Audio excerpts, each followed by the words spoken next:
వారి ఇళ్లకు వెళ్ళి వారికి మోకరిల్లి వారి కుట్రలో భాగమవుతూ వారి స్క్రిప్టుల్లో వారు చెప్పినది మక్కి టు మక్కి చదివి వినిపిస్తూ కుట్రల్లో భాగమవుతా ఉన్న వీళ్ళ వైఎస్ఆర్ వారసులు అడుగుతా ఉన్నాను మీ అందరి సమక్షంలో.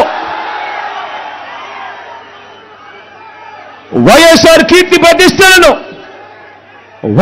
కీర్తి ప్రతిష్టలను ఆయన పేరునే ప్రజల మనసు నుంచి చెరిపేయాలని, వైఎస్ఆర్ కాంగ్రెస్ పార్టీయే ఉండకూడదని, వైఎస్ఆర్ విగ్రహాలు ఏ గ్రామంలోనూ కూడా ఉండకూడదని బహిరంగంగానే ఆ విగ్రహాలన్నింటినీ ముక్కలు చెప్పలు చేస్తాము అని చెప్పిన వారితో, చెబుతున్న వారితో చేతులు కలిపిన వీరా వైఎస్ఆర్ వారసులు అని అడుగుతా ఉన్నాను.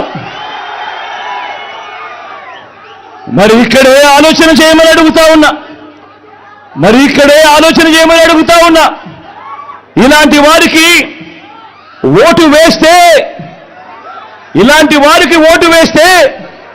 వైఎస్ఆర్ లెగసీకి ఓటు వేసినట్ట, లేక ఇలాంటి వారికి ఓటు వేస్తే వైఎస్ఆర్ పేరును కనపడకుండా చేసి కుట్రల కార్యక్రమానికి ఓటు వేసినట్ట అన్నది ప్రతి ఒక్కరూ కూడా ఆలోచన చేయమని కోరుతా ఉన్నా.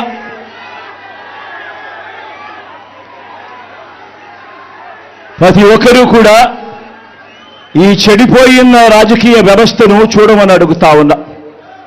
రాజకీయాలు ఏ స్థాయికి దిగజారిపోయాయో గమనించమని కోరుతా ఉన్నా. నిజంగా మీ బిడ్డను ఎదుర్కోలేకపోతా ఉన్నారు. మీ బిడ్డ ఒక్కడి మీద ఇంతమంది కలిసి ఏకమవుతా ఉన్నారు. ఒక చంద్రబాబు, ఒక ఈనాడు, ఒక ఆంధ్రజ్యోతి, ఒక టీవీ5, ఒక దత్తపుత్రుడు, ఒక బీజేపీ, ఒక కాంగ్రెస్, వీళ్ళందరికీ సరిపోరు అన్నట్టుగా నా ఇద్దరి చెల్లెమ్మలతో కుట్రలు కూడా చేస్తూ ఈరోజు రాజకీయాలు చేస్తా ఉన్నారు. ఆలోచన చేయమని అడుగుతా ఉన్నా. రాజకీయ